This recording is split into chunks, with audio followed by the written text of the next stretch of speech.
Do you know many people are having trouble with making yogurt in their Ninja Foodi? Don't worry. In this video, we'll show you how you do this. Let's start. Step 1. Add milk to pot. Add milk to the pot of the multi-cooker. Step 2. Press STEAM button. Press the STEAM button and set the cook time up to 30 minutes. Step 3. Heat milk up. Allow the milk to heat up and reach the desired temperature for yogurt making.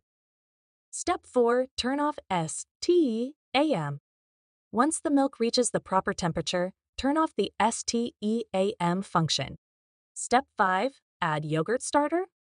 Add the yogurt starter culture to the warm milk and mix well. Step 6. Let it sit.